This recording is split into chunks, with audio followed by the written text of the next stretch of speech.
দেখুন, প্রশাসনিক বৈঠক মানে আমি তো প্রতিশ্রুতি দিয়েছি যে উত্তরবঙ্গের জেলাগুলিতে উন্নয়নকে মনিটরিং করা, সিদ্ধান্ত নেওয়া এবং যত ধরনের প্রশাসনিক সহযোগিতা করা আধিকারিক এবং জনপ্রতিনিধিদের সেটা আমি করব। তাই আজকে আমি এখানে কাজে এসেছিলাম। আমার 3টে পর্যায়ে মিটিং ছিল। প্রথম হচ্ছে উত্তরবঙ্গের বিভিন্ন প্রশাসনিক আধিকারিক যা অনুমোদিত আমাদের প্রশাসনিক বর্গ দপ্তর থেকে। এখানে উত্তরকন্যা তৈরি হয়েছিল মূলত উত্তরবঙ্গের মানুষকে যাতে কলকাতা নির্ভর না থাকতে হয়। আমি আজকে অ্যাসেসমেন্ট করলাম, সেখানে উত্তরকন্যাতে কেবলমাত্র এনবিডিডি উত্তরবঙ্গ উন্নয়ন দপ্তরের কাজ ছাড়া অন্যান্য দপ্তরের কাজের জন্য না আছে আধিকারিক, না আছে পরিষেবা। আমি এক্ষেত্রে কিছু সিদ্ধান্ত নিয়েছি যা সংবাদ মাধ্যমের জন্য নয়। চিফ সেক্রেটারি, হোম পাওয়ার, ডিভিশনাল কমিশনার, যাদের যাদের যে দায়িত্ব দেওয়া হয়েছে, আমি দ্বিতীয় কাজ যেটা এখানে অ্যাসেস করেছি, 80% গ্রাম পঞ্চায়েত, পঞ্চায়েত সমিতি, জেলা পরিষদ, পুরসভা তারা পালিয়ে বেড়াচ্ছেন, অফিস করছেন না। একই অবস্থা জিটিএতে সভাসদরা করছেন। দেখুন, সরকারের শনিবার রবিবার নেই। সরকার মানে 24x7। সরকারের কোনো কাজ কোনো ব্যক্তির জন্য, কোনো রাজনৈতিক লোক বা জনপ্রতিনিধির জন্য আটকে থাকা উচিত নয়। তাহলে এবারে ভারতীয় জনতা পার্টির সরকার উত্তরবঙ্গ উন্নয়ন দপ্তরের বাজেট ডবল করেছে। 1000 কোটির জায়গায় 2000 কোটি করেছে। জিটিএর 180 কোটির টাকার বদলে 360 কোটি টাকা করেছে। এইমস দেওয়ার কথা হয়েছে, ক্যান্সার হসপিটাল বা অন্যান্য শিক্ষা প্রতিষ্ঠান দেওয়ার কথা হয়েছে,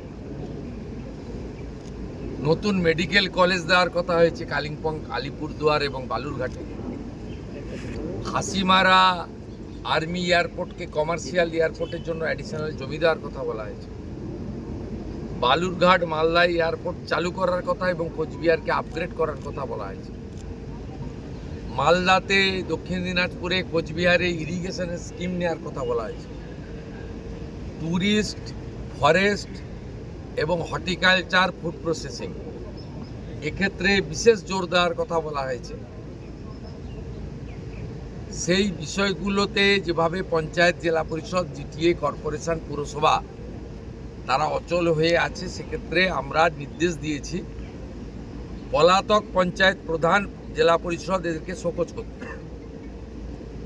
এরা যদি অবিলম্বে নিয়ম মেনে আধিকারিকদের সঙ্গে সহযোগিতা না করতে হয়, জলপাইগুড়ি শহরের বহু ওয়ার্ড ওয়াটার লগিং হয়। মালদার মানিকচক, ভূতনি এবং রতুয়ার ফুলুহারের জলে প্লাবিত হয়। বাংলাদেশ থেকে আসা জলে হিলি প্লাবিত হয়। শিলিগুড়ির এনজিপি এলাকা জলমগ্ন হয়ে যায়। তার সঙ্গে তো পাহাড়ে ল্যান্ডস্লাইড আছে, যা ইতিমধ্যে শুরু হয়েছে এবং 2025-এর অক্টোবর মাসের ফার্স্ট উইকে যে ভয়ঙ্কর হড়পা বান হয়েছিল, বাঁধ ভাঙা বৃষ্টি হয়েছিল, মানে মেঘ ভাঙা বৃষ্টি, এতে প্রচুর মানুষজন মারা গেছিলেন। তার জন্য প্রিপারেশন ইত্যাদি আমাদের গুরুত্বপূর্ণ ছিল। মোট 670টি স্কিম আইডেন্টিফাই করে শর্ট টার্মে 300 মতো স্কিমে ইরিগেশন কাজ করেছে।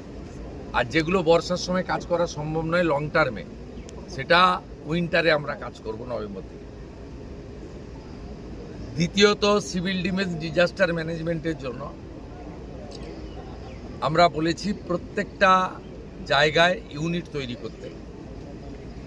অতিরিক্ত 400 পুলিশ থাকছে পাহাড় এবং তরাই ডুয়ার্সে। যদি কোনো রকম ইনসিডেন্ট ঘটে এই মনসুনে, তারা ঝাঁপিয়ে পড়বেন।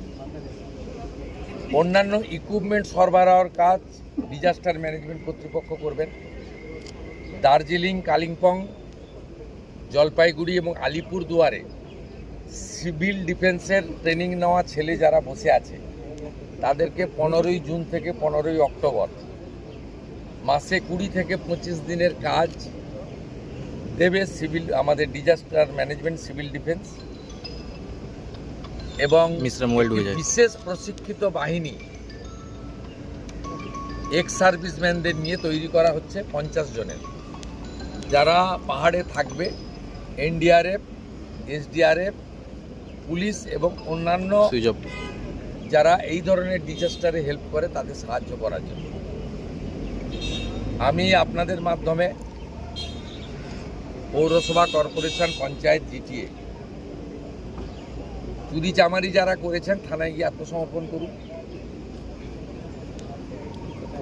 যেতে পারছেন না কাটমানির টাকা ফেরত দেওয়ার ভয়ে, প্রয়োজন হলে পদত্যাগ করে দিন, পাবলিক ফেস করতে পারছেন না। কিন্তু এই ধরনের নিরুদ্দেশ হয়ে যাবেন না।